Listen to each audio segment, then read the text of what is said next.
नमस्कार। जैसा कि हम सभी जानते हैं, नृत्य रस और भावों से अभिभूत होता है। नृत्य में रस और भावों का समावेश होता है। जब ताल और लय के साथ अंगों का संचालन भावों के द्वारा प्रदर्शित किया जाता है, उसे ही हम नृत्य कहते हैं। साधारण भाषा में अगर हम समझना चाहें तो हम कह सकते हैं, जब मुंह से गाना गाया जाए, हाथों की मुद्राओं से उस गीत के शब्दों को समझाया जाए, उसका अर्थ बताया जाए, आँखों से उस गीत के भाव बताए जाएं और पैरों से उस गीत का ठेका समझाया जाए, उस गीत की ताल समझाई जाए, तभी उसे नृत्य कहा जाता है। जहाँ नृत्य एक ओर राज दरबारों की शोभा बढ़ाता था, वहीं दूसरी ओर मंदिरों में देवदासियों द्वारा ईश्वर की आराधना के लिए प्रस्तुत किया जाता था। हमारे देश में भरतनाट्यम, मोहिनीअट्टम, मणिपुरी, कुचिपुड़ी, ओडिसी जैसी महान भारतीय नृत्य शैलियाँ हैं और उन्हीं नृत्य शैलियों में एक नृत्य शैली है कथक। आज मैं आपको कथक के बारे में समझाऊंगी। कथक शब्द संस्कृत वैदिक भाषा से लिया गया है, जिसका शाब्दिक अर्थ होता है कथा कहना, और जो कथा कहता है उसे कहते हैं कथाकार। और यही कथाकार जब लोगों को उपदेश देने के माध्यम से पौराणिक कथाओं का वर्णन नृत्य के द्वारा करते हैं, अभिनय के द्वारा कहते हैं, तो इन्हीं कथाकारों को हम कथक कहते हैं। कथक मुख्य रूप से उत्तर भारत का नृत्य है। कथक नृत्य के 3 घराने होते हैं, लखनऊ घराना, जयपुर घराना और बनारस घराना। तीनों ही घराने अपने आप में श्रेष्ठ हैं और तीनों का ही प्रस्तुति करने का अपना अलग अलग अंदाज है। आइए कथक नृत्य को थोड़ा विस्तार से समझते हैं। इसके 2 पक्ष होते हैं, एक नृत्य पक्ष और दूसरा अभिनय पक्ष। जो नृत्य पक्ष होता है उसमें ठाट, आमद, तोड़े, टुकड़े, परन, प्रिवलू आदि को प्रस्तुत किया जाता है। अब आता है अभिनय पक्ष, जिसमें गत निकास, गत भाव, भजन, ठुमरी आदि पर नृत्य की प्रस्तुति की जाती है।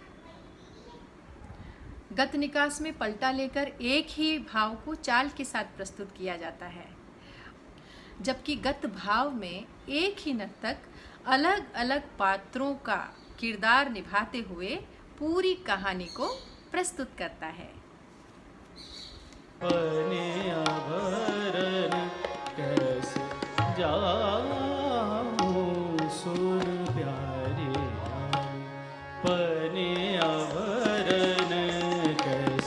वैसे तो सभी भारतीय नृत्य शैलियों में नर्तक अपने पैरों में घुंघरू पहनते हैं, लेकिन घुंघरुओं का जैसा वास्तविक प्रयोग कथक नृत्य शैली में किया जाता है, वैसा और कहीं नहीं, क्योंकि तबला पखावत से निकलने वाले एक एक बोल को नर्तक अपने घुंघरुओं से ज्यों का त्यों प्रस्तुत करता है।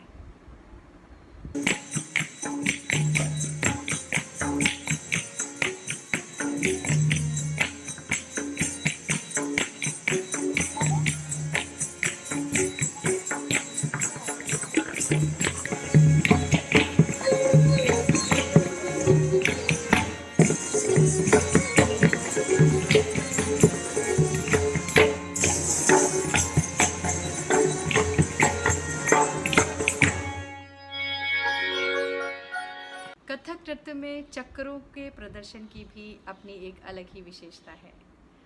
इसमें 1 पैर के चक्र, 3 पैर के चक्र, 5 पैर के चक्र, उल्टा चक्र, सीधा चक्र, आधा चक्र, ऐसे कई प्रकार की भ्रमरियों का प्रदर्शन किया जाता है और बहुत ही तेज तैयारी और द्रुत गति में बेहद मनमोहन ढंग से प्रस्तुत किया जाता है।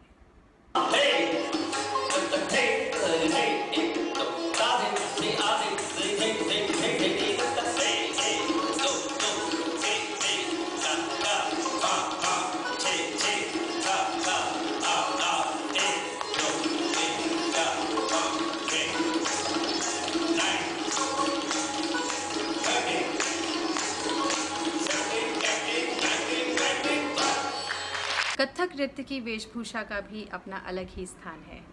इसमें पुरुष नर्तक कुर्ता पजामा अंगरखा पहनते हैं और कमर पर दुपट्टा बांधते हैं।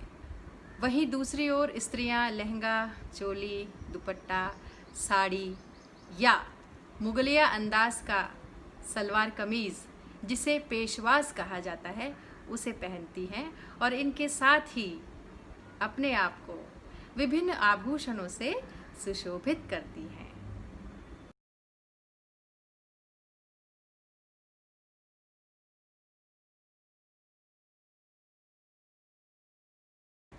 कथक नृत्य के वाद्य यंत्र भी सीमित हैं। इसमें मुख्य रूप से तबला, पखावज और सारंगी का प्रयोग किया जाता है।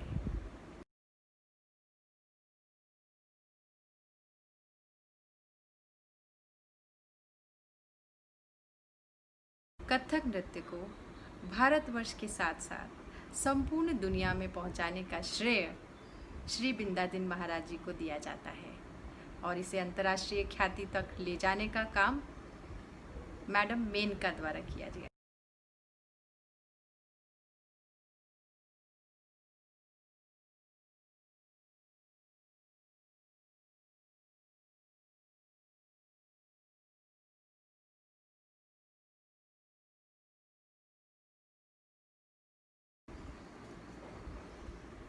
तो आज के इस लेसन से समझ आ गया होगा कि बेसिकली कथक क्या है। कथक आज भी मंदिरों का नृत्य कहा जाता है। चाहे आज ज़माना कितना ही आगे क्यों ना बढ़ गया हो, लेकिन फिर भी हमारी भारतीय शास्त्रीय नृत्य शैलियाँ कहीं पीछे नहीं हैं। अपना परचम आज भी अपने उसी भावों के साथ संपूर्ण विश्व में फैल रही हैं। अगर आपको ये वीडियो पसंद आया है तो इसे लाइक करें, सब्सक्राइब करें और साथ ही शेयर भी करें। आपसे फिर मुलाकात होगी एक नए विषय के साथ। नमस्कार।